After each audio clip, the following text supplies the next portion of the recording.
Hi guys, you are welcome on my YouTube channel Divya ज्ञान गंगा। प्रिय विद्यार्थियों, आज आप पढ़ेंगे वैद्युत क्षेत्र की तीव्रता।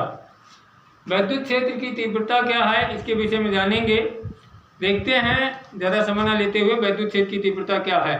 वैद्युत क्षेत्र की प्रबलता को एक राशि द्वारा व्यक्त किया जाता है जिसे वैद्युत क्षेत्र की तीव्रता कहते हैं। जिसे क्या कहते हैं? वैद्युत क्षेत्र की तीव्रता कहते हैं। वैद्युत क्षेत्र की तीव्रता वैद्युत क्षेत्र में स्थित किसी परीक्षण आवेश या किसी आवेश के ऊपर लगने वाले बल की माप को कहते हैं। किसे कहते हैं? परीक्षण आवेश की। और यह राशि बताती है कि किसी स्थान पर किसी आवेश पर कितना बल कार्य कर रहा है। वैद्युत क्षेत्र की तीव्रता की परिभाषा होगी कि वैद्युत क्षेत्र के किसी बिंदु पर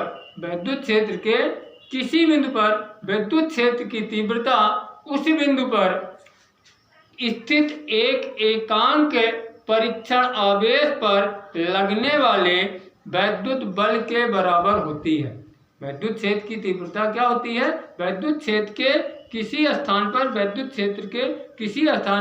क्षेत्र की तीव्रता उस बिंदु पर स्थिर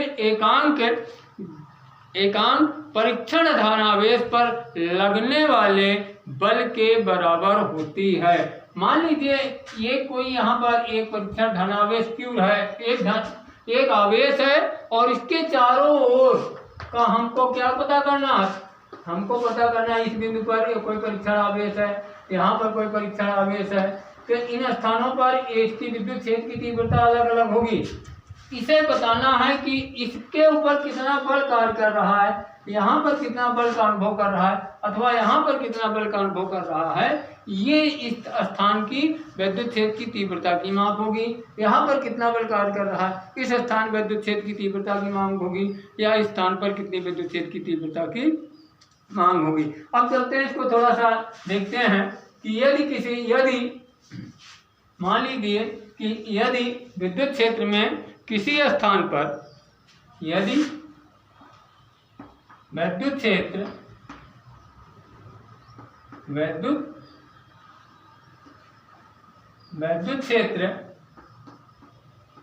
को E, देखिए एक सदिश राशि है, इसके ऊपर हमें वेक्टर निरूपित करना होता है।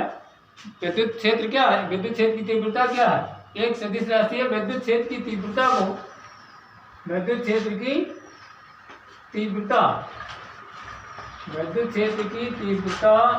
को E से प्रदर्शित करें। क्या करें? प्रदर्शित करें। और किसी स्थान पर रखे धन परीक्षण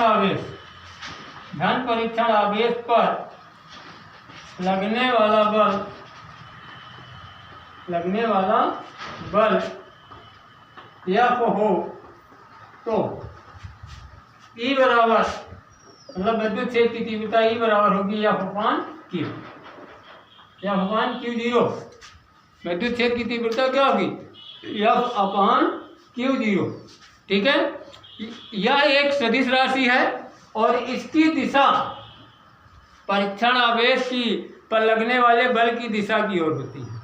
इसकी दिशा क्या होती है?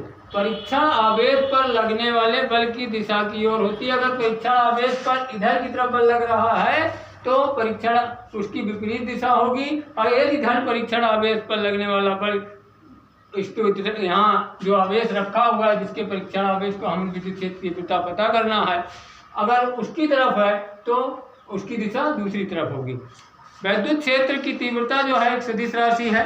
ठीक है। इसका मात्रक होता है, SI मात्रक होता है न्यूटन प्रति कूलम। क्या होगी? इसका मात्रक होगा, या मात्रक होगा न्यूटन। क्या होगा? न्यूटन। और इसका मात्रक क्या होगा? कूलम। न्यूटन प्रति कूलम। SI मात्रक होता है न्यूटन प्रति कूलम।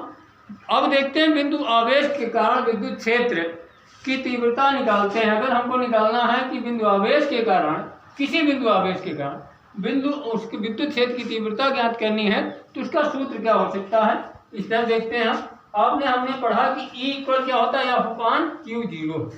क्या आपने पढ़ा, ये E इक्वल होगा एफ अपान क्यू जीरो। तो मान लीजिए कि यहाँ पर रखे हुए पर एफ बल कार्य कर रहा है, तो देखें आपको पता चला कि E इक्वल है एफ अपान क्यू जीरो।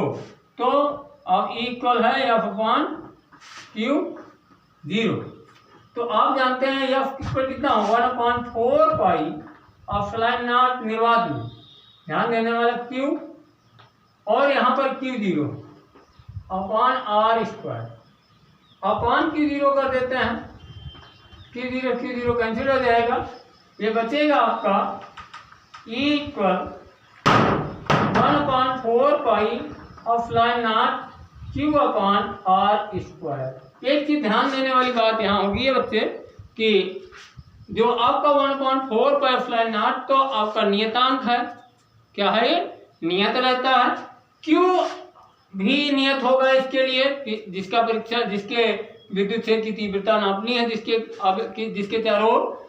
बाकी बचा आपका आर। तो जो तीव्रता होती विद्युत क्षेत्र की तीव्रता किसी स्थान पर जिस आवेश के क्षेत्र की तीव्रता को नापना, जिस स्थिर आवेश की तीव्रता को नापना है के कारण विद्युत क्षेत्र मिलता है, उससे दूरी के वर्ग के व्युत्क्रमानुपाती होती है।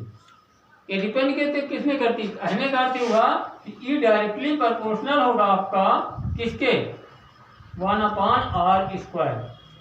अगर इसका हम ग्राफ खींचें तो इसका ग्राफ क्या होगा, मान लीजिए आपका x y, यहाँ E है आपका, जैसे जैसे E बढ़ रहा है, और इधर क्या है आपका r का मान जैसे घटाएंगे, बढ़ाएंगे नहीं, अगर r का मान घटाएंगे तो E का मान बढ़ेगा। और देखिए इस तरह से बिल्कुल एक तरह से ये वक्राकार चढ़ेगी। ये जो ग्राफ खींचेगा इसका क्या होगा, वक्र के आकार का बनता जाएगा। तो आज की इस वीडियो में इतना ही। Thank you for watching.